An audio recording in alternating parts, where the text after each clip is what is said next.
words. I would now request you to stay back on the stage for a special conversation with Lata Venkatesh from CNBC TV 18.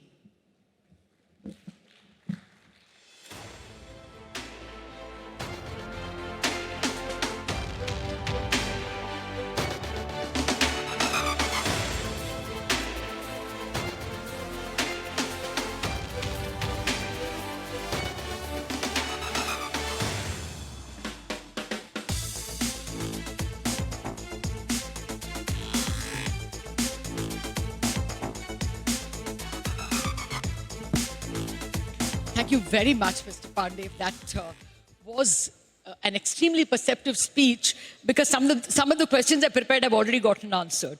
That clearly indicates a regulator who is ahead of the curve, who is able to answer questions of the market even before they are put to you. But, well, one subject you obviously didn't touch because the consultation paper is just out, and that is on the brokerage cap that has come along with the total expense ratio rules for the mutual funds. It is still in discussion stage, so we thought we would get some initial thoughts from you. There is some angst over the brokerage fee cap coming down from 12 to 2 basis points. You pointed out that 35% of the people surveyed are interested in markets. We think that the brokerages and their analyst community do a lot of work in educating. I mean, okay, GST cut has been announced. How does it impact FMCG companies? How does it impact car companies? Where should you invest? So, you know, if you cut it down, the fear is that the analyst community may shrink. So, are there any further thoughts? Is it open to discussion, or, you'll do away with the cap itself? I think when we put out something on consultations, it's not with a view to just inform. Consultations mean actually sincere consultations where we put out certain facts and elicit responses from a variety of participants, market participants. We are actually basically reconciling. There's investors on one side, there is industry on the other. Jointly, they have to work together to develop the industry, which has already gone, your mutual funds have gone 3 times for the last 5 years. So therefore, what we really need is we have to really expand this 130 million unique investors, doubling up in the next 5 years. Now, if you have that sort of thing, you know, obviously you need to look at the investor's point of view, as much as we will also like to reconcile it with the industry point of view. There is a scale benefit, and how much of that scale benefit can come to investors. And so therefore, when we put out a consultation paper with certain facts, I think different participants do come back to us with their views and with rationale, and then we are able to look at it. This is not a decision, but this is certainly food for thought for everyone to comment on this. And this, to my mind, is a very good process. That means we don't really decide something sitting in our rooms just like that. We need to put it to wider public consultation, have wider views, and therefore the decisions that we take are not only there is a more buy-in, but also there is a better decisions that we are able to arrive. No, fair point, sir. Actually, every word you say, resounds, even with a person like me. CNBC TV 18 has huge many rules if I have to invest in stocks. So I stick to mutual funds, and therefore if you're bringing down the cost for me, it is to my advantage. I'm not denying that. But the other side, which we are, getting to learn from industry, is that if mutual funds are allowed to pay only 2 basis points, but there is no cap on an FPI or a private equity or a corporate, then when a mutual fund goes to the brokerage, he is lowest in the pecking order. The brokerage first does everybody else's, and it's possible that they actually get a raw deal. So you're of course coming to serve the investor, but it may not work like that, is one worry of both the broking community and the investor community. Would you want to add anything to that? I've always said, the consultation paper is out, the people will be actually commenting and giving their different rationale on what we need to do, and we are very good listeners. Okay. So can we reasonably assume that it will not be 2 basis, but something higher, something in between 2 and 12? Can we go with that hope? I think let us not speculate. Okay. Let the things come out, Lata, because Then just, a speculative doubt, if you please, or just an intellectual doubt. Why have a cap at all? If that's also a cost, like mutual fund pays a rent, it pays salaries, it's paying a brokerage. Why not include it in the management fee at all? Why give a cap? Very powerful, big mutual funds will probably get it even for 1 basis point. Somebody else gets it for 10, for 12, for 8. Is that even a consideration? the cap is a cap. The ceiling is a ceiling. Okay. So it's not something that, people have to really pay for that. Okay. The only thing is right now we are discussing the cap, whether the cap is very too low or a ceiling is too low. Okay. And there are 2 points of view. And let's see the cost structure. Let's see the sell side research if there is a problem, which will happen there. And we would take cognizance of different rationales to do that. I think the point is that in the overall situation, this is something which is, this particular point is, I think, probably creating a angst, as you said. But there are other points also, like giving far more transparency to investors, how the costs are split, and also bringing the taxes out of this, because otherwise, you would not know exactly how the tax structure is playing. So there are many important elements, and I think this cap is what you are referring to as a pain point from a section do you of need a industry. cap at all was the point that I was raising, because many countries don't have a cap. It's a cost which is included. I would say that, there are many jurisdictions that we see, but it's very important that in the very development of our mutual industry has been done, has been made possible through a well-regulated structure. So what is the right kind of regulation depends upon the country and jurisdiction, its circumstances, its people, the way you are. So something which is happening in US is not simply replicable in India. In many respects, it won't work.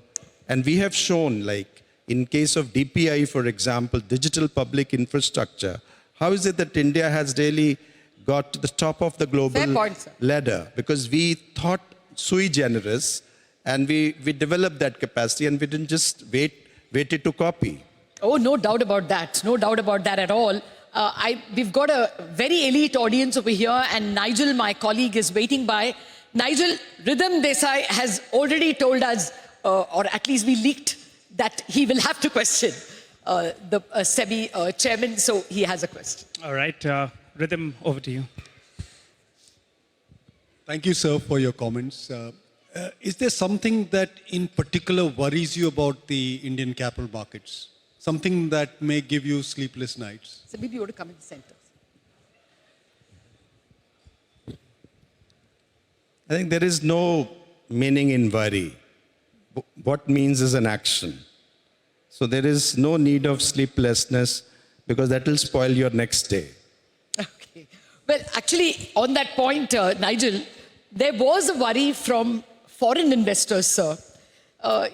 This worry always comes when foreign investment or FPI flow lessens into India. You go around asking, and one of the big cribs they have is, you guys charge capital gains. I mean, that's uniformly coming from everybody who comes on the channel. They don't always say it on the channel, but they do tell us.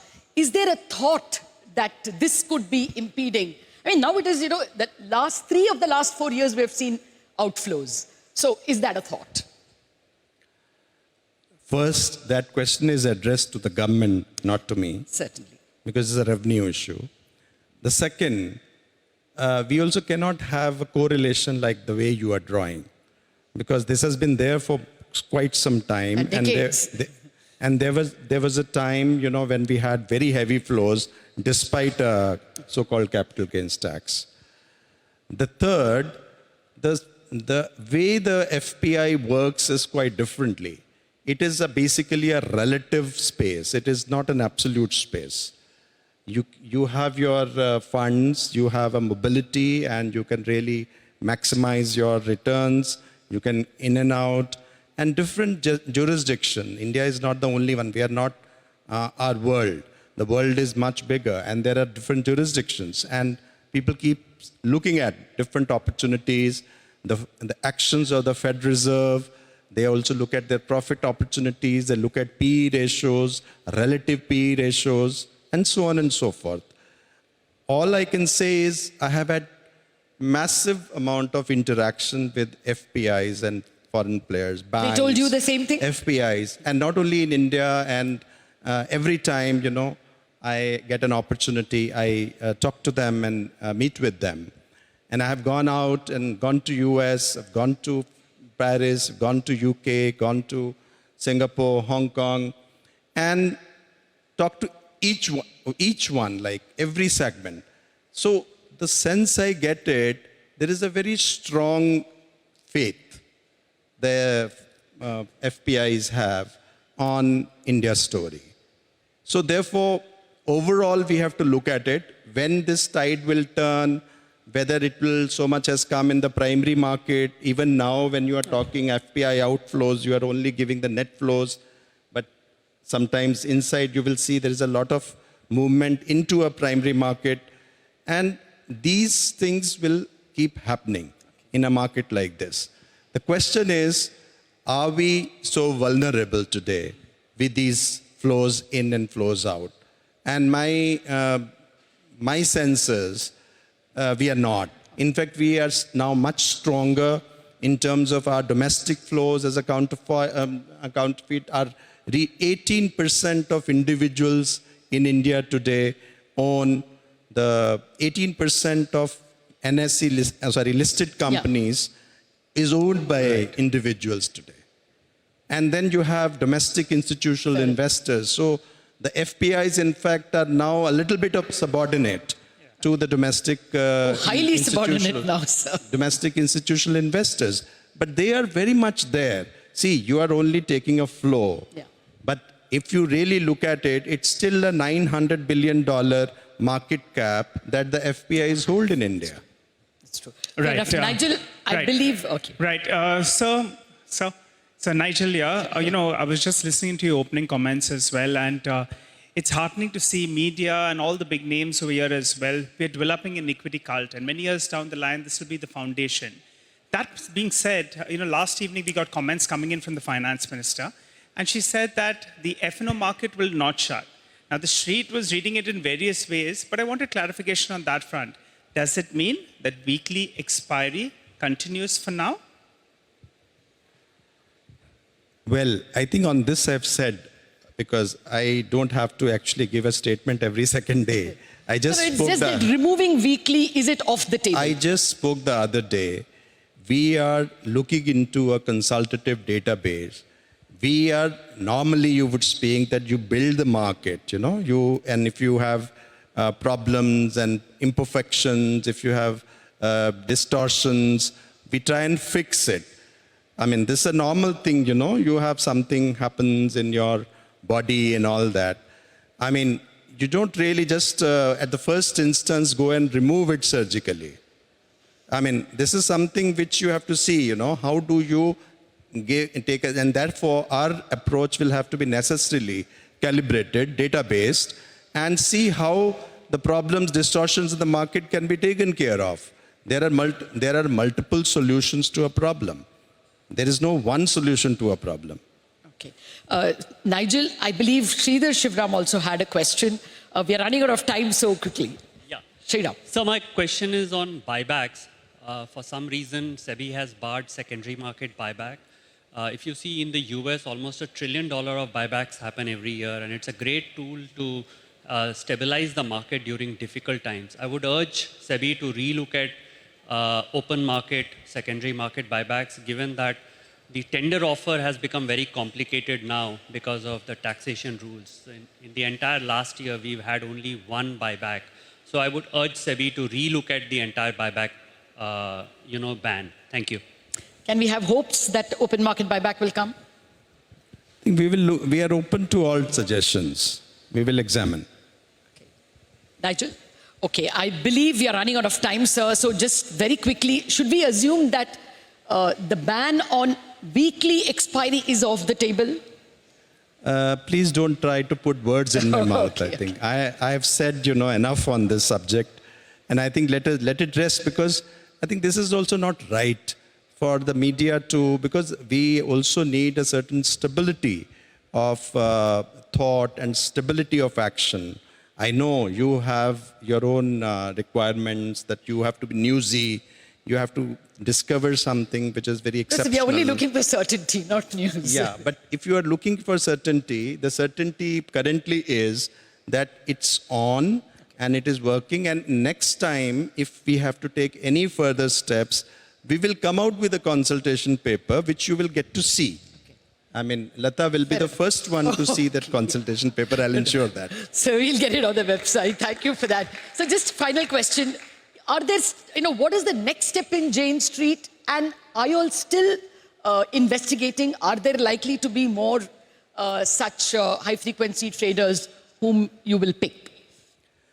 See, as a matter of our policy, we don't discuss individual cases in media. So my apologies. Okay. Thank you, sir. Thank you very much for patiently taking all our questions and that of our guests. We're really grateful that you inaugurated our second Global Leadership Summit. Thank you, sir.